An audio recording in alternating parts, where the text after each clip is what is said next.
Today, you'll learn a trick for actually using your vacation days, even when you're super busy.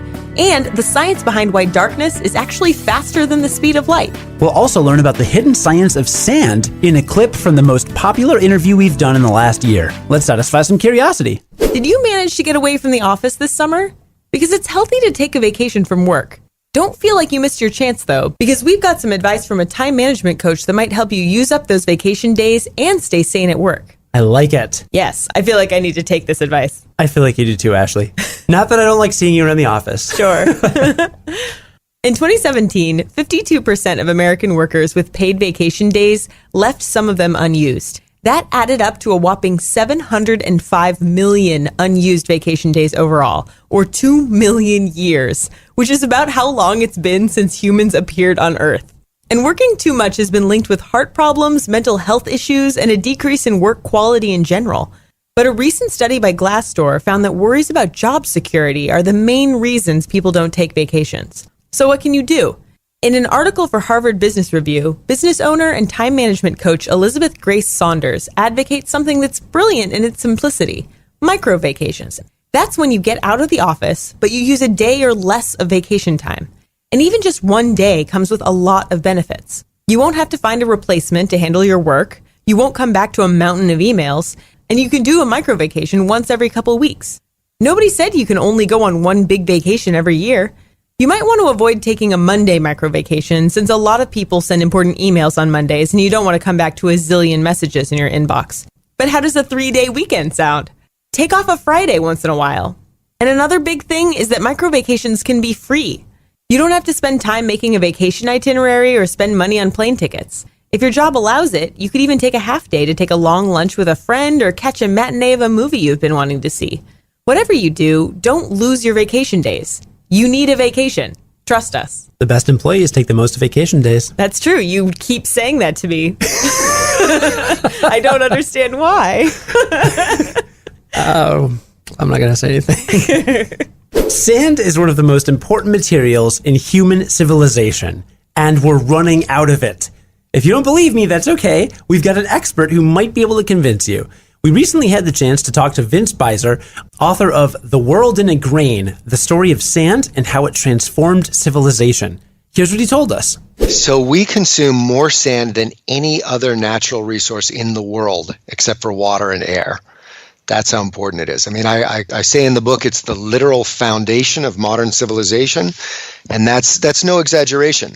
Because as you say, you toss off concrete and glass, but really if you stop and think about concrete and glass, that's basically what our cities are completely made of. Every shopping mall, apartment block, every building in the modern world that gets built is made out of concrete. And that's an enormous amount. So we use we are using about 50 billion tons of sand every year. That's enough to cover the entire state of California, about 2 inches deep, every single year. That's quite a bit. That's quite a bit. I've got a giant world map on my wall in my bedroom, and right in the middle, I'm sure you know what's there, it's Africa.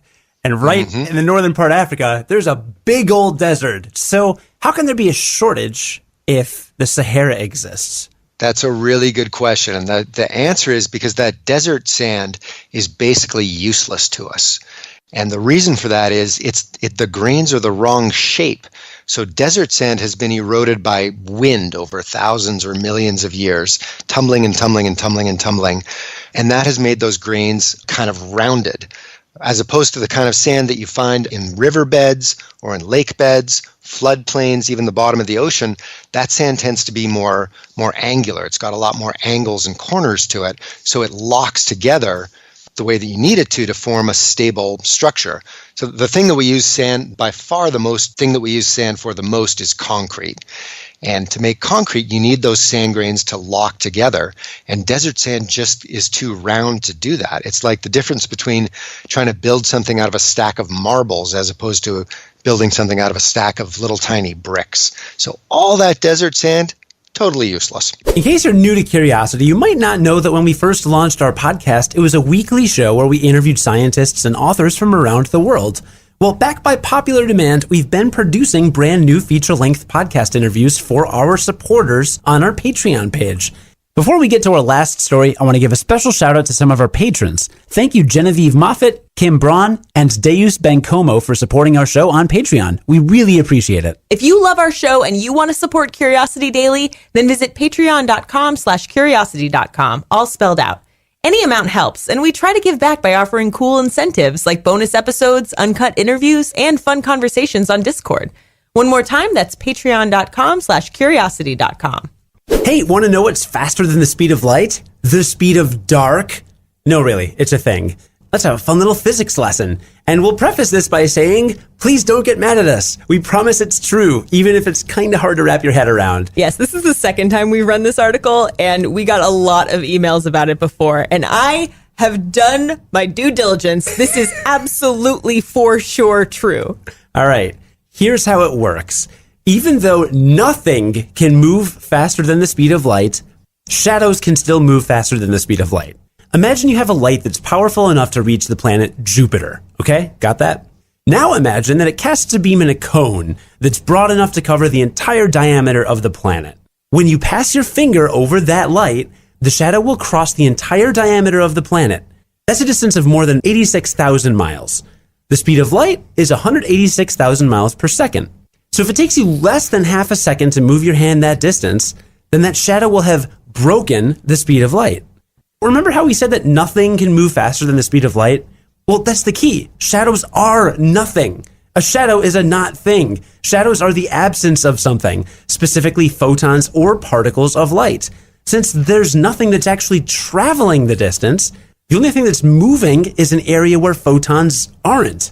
There's no information that's being transmitted faster than light, only a blockage or lack of information.